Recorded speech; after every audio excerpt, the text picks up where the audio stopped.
Podcast Comunicación, casi temporada número 5, hoy con Santiago Giorgetta, encuestadora Proyección, casi de las únicas o de las primeras que viene advirtiendo una caída en la imagen del gobierno y un clima negativo con respecto a la gestión, al presente y al futuro.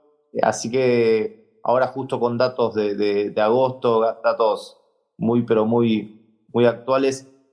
Santiago, ¿cómo estás? Y comentanos si efectivamente vos ves una tendencia ya manifiesta, digamos, no un dato coyuntural de un conflicto, de un tema, sino algo un poquito más que uno lo puede enclavar como algo estructural en un problema del gobierno y la sociedad con respecto a las perspectivas. Bien, ¿qué tal, Esteban? Un gusto. A ver, sí, digo, ¿por qué podemos afirmar eso? Lo que vemos es que hay una consolidación de la caída de los indicadores respecto a la opinión pública del gobierno de Javier Milei. ¿Cuáles son esos indicadores? Si querés, abordamos tres temas: la imagen del presidente, la gestión, la valoración de la gestión del presidente y las expectativas económicas a futuro. O sea, ¿por qué, si querés, arrancamos por atrás, por qué tomamos las expectativas como un eje? Es porque es un gobierno que tiene grandes expectativas, no solo a través de la opinión pública o de la sociedad, que puso un sector muy grande, una expectativa muy grande del gobierno, sino también porque es lo que comunicacionalmente, si querés decimos, vende el gobierno constantemente expectativas. Nosotros eso lo podemos graficar en una cuestión de abundancia simbólica, pero escasez material. Bueno, esa abundancia simbólica que genera la expectativa, que vamos a hablar de esperanza, de cambio, lo que fuera, bueno, es lo que viene cayendo más fuerte que la imagen y que la gestión en estos meses. Y en estos últimos tres, todavía más fuerte.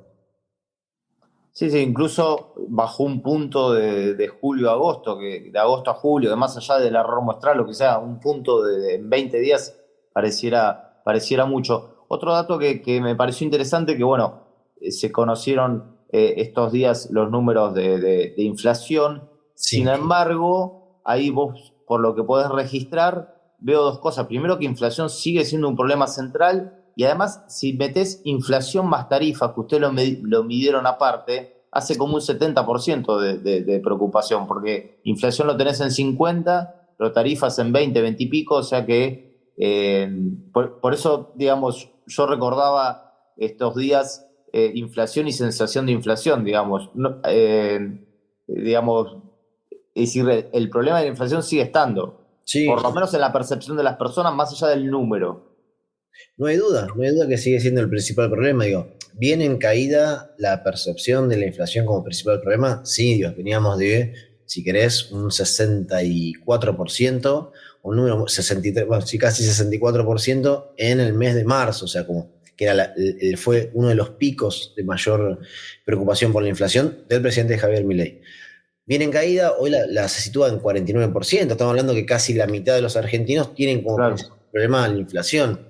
Ahora, ¿qué pasa? Fenómeno, desciende la problemática de la inflación, si querés, pero están creciendo muy fuerte otras problemáticas vinculadas a la economía que son graves en dos puntos. Primero, graves por lo que es la crisis económica, social, de ingresos familiares que hay. ¿Qué es lo que viene creciendo muy fuerte? La preocupación por los bajos ingresos o los bajos salarios, que hoy se ubica en 40%.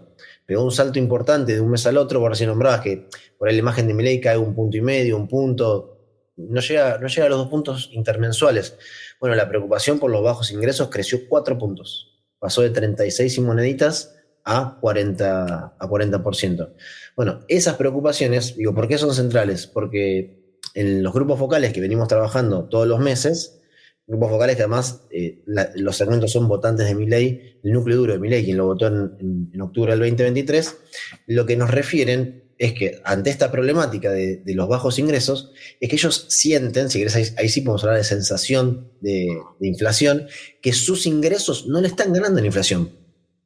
No, ahí hay un problema central porque la expectativa más grande que generó el gobierno de Javier Milei es la baja de la inflación. La expectativa que trabaja comunicacionalmente más fuerte el gobierno de Javier Milei es la baja de la inflación. Ahora, fíjate esa contradicción con su propia base electoral en la cual el gobierno está diciendo, che, la inflación baja, te lo muestra, numeralmente, te hace un recorrido que es de impacto visual, comunicacional. Mm. Eso en la sensación de las familias no se traduce como un éxito, se traduce por lo contrario, ahí se traduce como un incumplimiento de la promesa de campaña. Y eso nos lleva a por qué podemos argumentar por qué se sostiene o por qué se consolida la caída de la imagen del presidente, porque está perdiendo aceptación dentro de su propio núcleo electoral.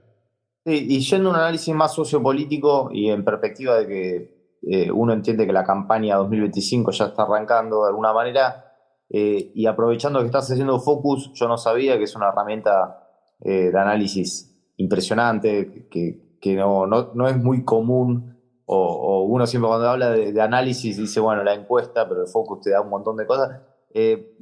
¿Vos qué notás ahí con respecto a la propuesta política del gobierno?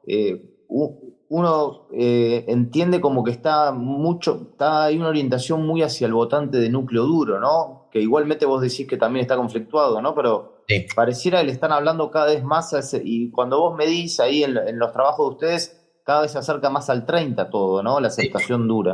Sí, sí. A ver, cuando hablamos de. Yo coincido totalmente en lo que decís. Digo, cuando hablamos de que se está polarizando o extremando por el discurso político para llegar a ese núcleo más duro todavía, que va a ser es un 30%, digo, sin duda es un 30%. Estamos hablando de un núcleo duro ideológico, Claro. porque ahí sí va a haber un componente que se va a entrecruzar el 30% que lo votó en octubre, en agosto y en octubre, con votantes de la Libertad Avanza que se sumaron, digo, que hoy se sumaron y son hasta parte del núcleo duro de Sí. Milei. ¿Cuál es la diferencia? Digo, ¿qué podemos tomar de esto? El votante el PRO que se sumó, el votante de Patricia Bullrich que se sumó, tiene una característica que lo diferencia del votante de Milei.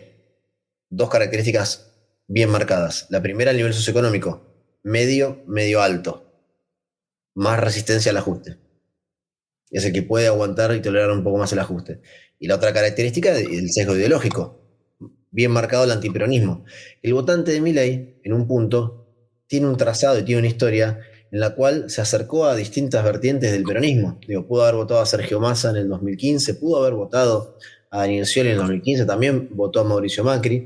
Es un votante que tiene una transición por distintos partidos, no tiene un componente ideológico bien determinado, lo que sí tenía era un enojo y una frustración muy grande por la falta de respuesta de la política a sus problemas cotidianos. Y ahí puede entrar el gobierno de Mauricio Macri y el gobierno de Alberto Fernández como los principales responsables. Que más, cuando preguntamos por la Claro. responsabilidad de lo que sucede hoy, bueno, sin duda el gobierno de Alberto Fernández es el que aparece primero, 60%, y además Sí, y después, al principio, aparecía el gobierno de Mauricio Macri como el segundo responsable. Recién ahora el gobierno de Javier Milei aparece con esa responsabilidad de lo que pasa en materia económica.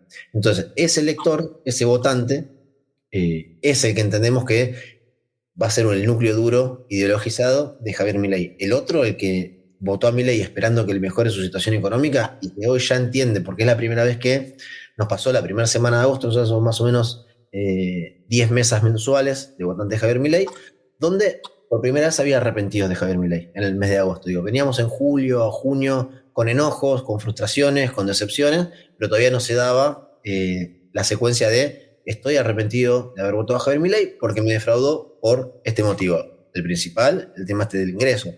No solo no le estoy ganando la inflación, sino que estoy mucho peor de lo que estaba antes. Después hay dos ejes más que son importantes y que me parece que van a ser importantes para la campaña, lo que vos decís. Primero, igual hay que hacer por ahí un paréntesis importante. Hoy, en ninguna de las encuestas que hacemos, sobre todo en los grupos focales donde uno puede profundizar y enriquecerse un poco más, no hay ningún síntoma de campaña en la sociedad. Digo, eso. eso está No, claro. yo no, porque políticamente sí, pero Hablo del núcleo de los que armamos la campaña, exacto, ya lo estamos pensando, estamos diagramando y es más, esa conversación sucede con la política. Pero lo quiero marcar porque muchas veces la Sí, sí, política está claro. eso se adelanta o hoy está pasando para mí una cuestión particular, viene pasando hace un tiempo donde la política todavía no termina de entender o de leer por ahí cuál es la agenda de la sociedad, cuáles son sus Claro. principales preocupaciones. Pero bueno, el otro eje que va a ser importante en la campaña es respecto al votante de Javier Milei, el no cumplimiento de la promesa el entender que el gobierno de Javier Milei es un gobierno para ricos. Digo, estas son frases que salen de textuales de los grupos vocales. Un gobierno para ricos porque lo que nos dicen es el ajuste lo estamos haciendo la mayoría de las personas, los que menos tenemos, los trabajadores, y los que más tienen son los que menos esfuerzo hacen. Eso es un textual muy potente. Y el otro textual que tiene una potencia muy fuerte es que el ajuste es perder la libertad. Digo, que esto lo expresó un votante de Javier Milei textual. Está bueno. Lo trabajamos con las mesas y ahí el nivel de acuerdo es muy alto. ¿Por qué? Porque cuando hablamos de perder ¿la libertad sobre qué? La libertad de, primero, pasar tiempo de ocio o recreación con la familia. Poder estar cerca de los que más quieren, de los hijos, de las hijas. La libertad de poder elegir ir un fin de semana a hacer alguna actividad de este tipo recreativo. Y después la libertad en cuestiones que esto sale mucho también y que para mí hay señales de alarma muy fuertes donde no se le puede comprar un helado a un hijo o un hijo. Y eso genera una frustración enorme en la persona, en el padre o en la madre. Entonces, esas pequeñas libertades que hoy entienden que están siendo cercenadas por el modelo de ajuste económico que está haciendo el gobierno de Javier Milei, son las contradicciones con las cuales está peleando el gobierno en materia no solo discursiva y comunicacional, sino también en materia económica efectiva, que le van a traer muchos problemas de acá al próximo año. Pero, ojo, esto sigue aclarando, ese 30% que vos nombrás como núcleo duro para la próxima elección es importantísimo y es en un punto alto. Sí, sí, sí, es totalmente alto porque proyectado, hoy podríamos hablar haciendo futurismo, termina por ahí siendo 35% y es una primera minoría electoral legislativa a nivel nacional. Pero está claro que de todas maneras, después de venir un balotaje con un fuerte apoyo, digamos, digamos, el corrimiento no es hacia una mayoría, sino empieza a ser hacia una primer minoría, que es distinto, digamos. Claro, vamos a ir a un escenario de fragmentación, eso no hay ningún tipo de dudas. Me parece que Mauricio Macri entendió eso y por eso hizo el relanzamiento del PRO. Pensando, bueno, si no logro una unidad... Que me sirva, por ahí tengo esta tercera vía. Tengo la tercera vía de representar a un segmento de la población, a un sector de la población que se siente más representado con una derecha, si querés, tradicional, Sí. como la que expresa Mauricio Macri. Fíjate que Mauricio Macri volvió a tomar muchísimas cuestiones del principio del lanzamiento del PRO. El equipo, bueno, las cuestiones hasta comunicacionales. ¿Es PRO hacer o decir esto? Digo, primer PRO. Bueno, ese PRO que representó a un segmento de la población. ¿Fue mayoría? No fue mayoría, pero tuvo una representación importante. Y por otro lado, el peronismo, que me parece hoy el principal opositor, o que se muestra el principal opositor al gobierno de Javier Milei, que dependiendo el nivel de unidad que consiga con una crisis, porque esa unidad va a estar, bueno, claramente está en crisis, pero la crisis se exponencia porque fue una unidad que le sirvió electoralmente para desplazar a Mauricio Macri en el 2019, pero que le terminó detonando en esta crisis en la cual se encuentra subsumido el peronismo. Yo me acuerdo, el leitmotiv del 2019 era unidad hasta que duela. Bueno, eso ya no se puede utilizar más. Entonces veremos qué tipo de unidad construye el peronismo para generar una representación que hoy, según todos los estudios, también es del 30% a nivel nacional. Entonces, bueno, se verá... Sí, también tiene un piso, más allá de sus internas, tiene un piso interesante, digamos. Claro, exactamente. Está interesante y ya para ir cerrando, porque creo que estás dando una primicia muy interesante que no lo había escuchado en ningún lado, porque me comentaba Pablo Román, un colega tuyo, que él dice, la elección está sobre el votante moderado de Milei, digamos, y vos lo que estás diciendo que es importante, porque en realidad es algo que a Macri le vendría bien escuchar esto, porque vos estás diciendo, ojo que el votante en realidad de Milei es un votante poco ideológico, y que puede mutar fácilmente a otras opciones, y el votante de Burrich es más estable, aunque en las encuestas aparezca como diluido. Por lo tanto, creo que si uno dice, bueno, ¿cómo haces la campaña, por ejemplo, contra Milei o de las opciones? Es ir a buscar, no dejar de buscar el núcleo de ese 30%, porque está, no sé si en crisis, pero está con incertidumbre. Sí, puede moverse. Sí, no, sin duda que va a moverse, sin duda que va a moverse. Habrá que ver bien, digo, porque lo que plantea Macri o por ahí el espacio donde Macri se puede parar tiene un componente muy ideológico que ese segmento por ahí no lo tome.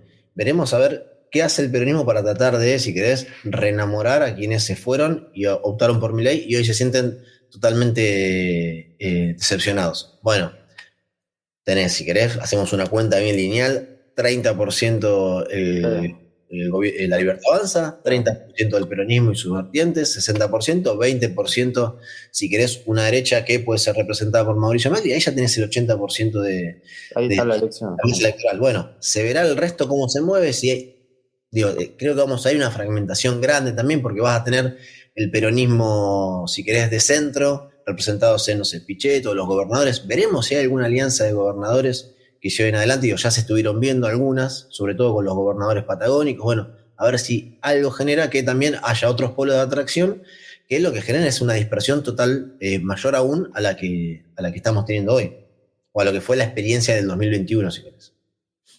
Muy bueno, la verdad que gracias, bueno, nos diste unos datos, sobre todo me impactó dos cosas, lo de el ajuste, perder la libertad, esa línea es tremenda y esta cuestión de que yo no lo tenía claro y ahora lo procesé distinto, que el núcleo duro de Milei en realidad es más movible que el de Burrich, Claro.